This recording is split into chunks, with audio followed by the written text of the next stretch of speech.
No salary, no sick days, and a 95% chance of being executed when your boss has a bad day. Welcome to your life as a royal food taster in ancient Rome, where you're literally dying to keep your job. My name is Xenon Kale, and for the past 7 years, I've been the official pregustator for Emperor Claudius. That's a fancy Latin term that means the poor fool who eats potentially poisoned food before the emperor does. If I die writhing in agony with foam bubbling from my lips, well, at least His Imperial Majesty knows not to touch his mushroom risotto. Let me walk you through a typical day in this prestigious position. Dawn breaks over the 7 hills of Rome. While normal citizens might greet the morning with a prayer to the household gods or a cup of watered wine, I begin my day by saying goodbye to my family. Not in a see you tonight way, but in a if I don't return, please remember that I loved you way. My wife Diana Gallio has stopped crying when I leave. That's probably not a good sign for our marriage. I arrive at the imperial palace where the chief steward examines my tongue for any coating I might have applied to neutralize poison. Yes, they're concerned I might have taken precautions to, not die. Can't have that. The emperor needs an honest reaction when I collapse from hemlock.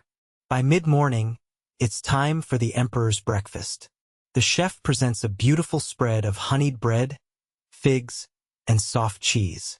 It looks delicious. It smells divine. It might be my last meal. Taste, commands the steward. I take a small portion of everything, just enough to detect poison, but not enough to satisfy hunger. If there's poison, I need it to work quickly so the emperor knows which dish to avoid. If I eat too much, I might dilute the poison and only get sick hours later. What good is a food taster who dies after the emperor has already eaten the poisoned meal? Fun fact number 1.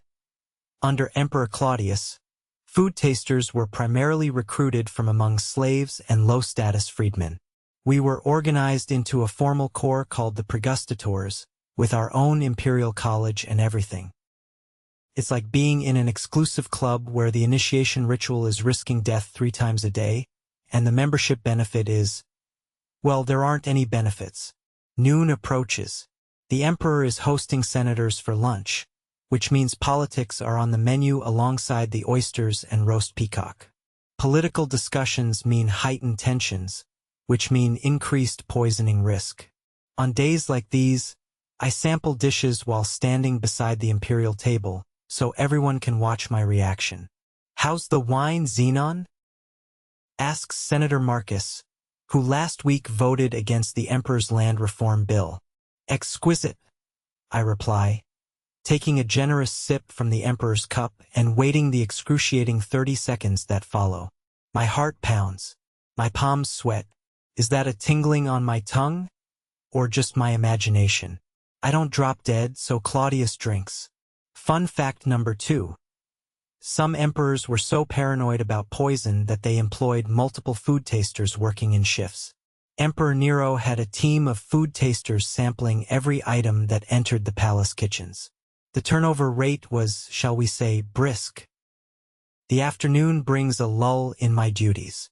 This is when I visit the imperial physician to have my stomach pumped if I'm feeling unwell. It's a charming procedure involving a feather down the throat and a bucket. Very dignified.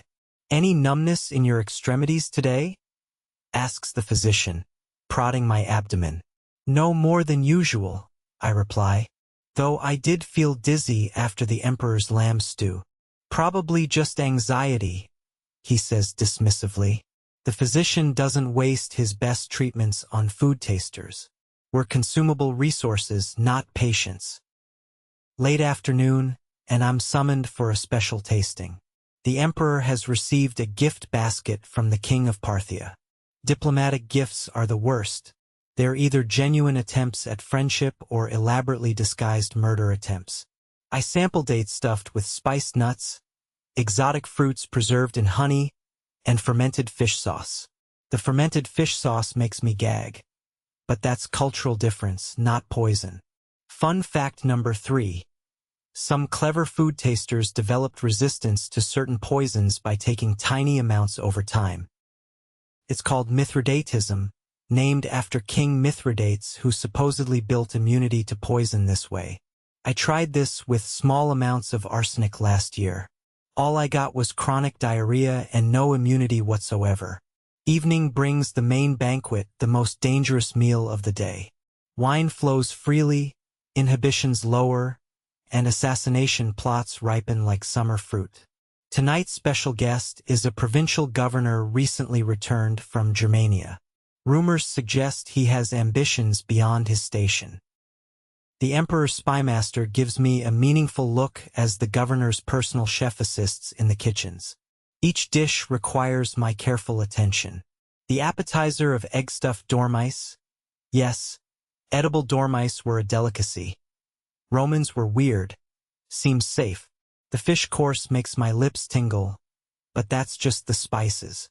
The main course is wild boar, which the governor effusively praises. Emperor Claudius, this reminds me of our hunt in Tusculum last summer, he says. Though I believe I killed the larger beast. The emperor laughs, but his eyes narrow. Subtle power plays are as much a part of Roman dining as the food itself. I taste the boar and wait. Nothing happens. I taste the accompanying sauce, a rich garum with mushrooms and herbs. 3 heartbeats pass.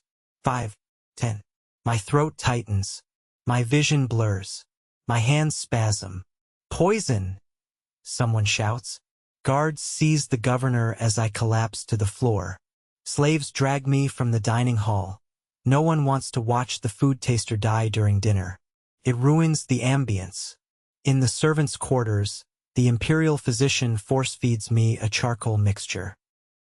Not because my life is valuable, but because they need me alive long enough to confirm what poison was used. Amanita mushrooms. I gasp between convulsions. Mixed with nightshade. By some miracle, or more likely because the poison was diluted in the sauce, I survive. Most pregustators aren't so lucky. The next morning, I'm back at work despite my near-death experience. There's no sick leave in this profession. The emperor actually seems pleased to see me. You saved my life, Claudius says almost warmly. Name your reward. I'm momentarily stunned. Perhaps freedom from this position. The emperor laughs as if I've told the most amusing joke. And waste your obvious talent? Impossible. But I'll double your ration of grain and give you a new tunic. And that, my friends, is the cruel irony of being a royal food taster in ancient Rome. You're simultaneously the least important person in the room and the most crucial part of imperial security. Your suffering is entertaining to the nobles. Your death is a mere inconvenience. But the most absurd part? Despite everything, there's a bizarre pride in this work.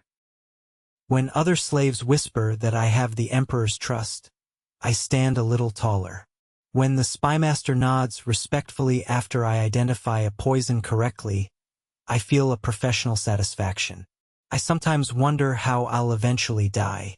Will it be from slow poisoning accumulating in my system? A particularly virulent toxin that works too quickly for the physician to treat? Or will I survive long enough to be executed when a new emperor takes the throne and brings in his own tasters? One thing's certain. In a job where success means not dying today, I'm the most successful food taster in Rome.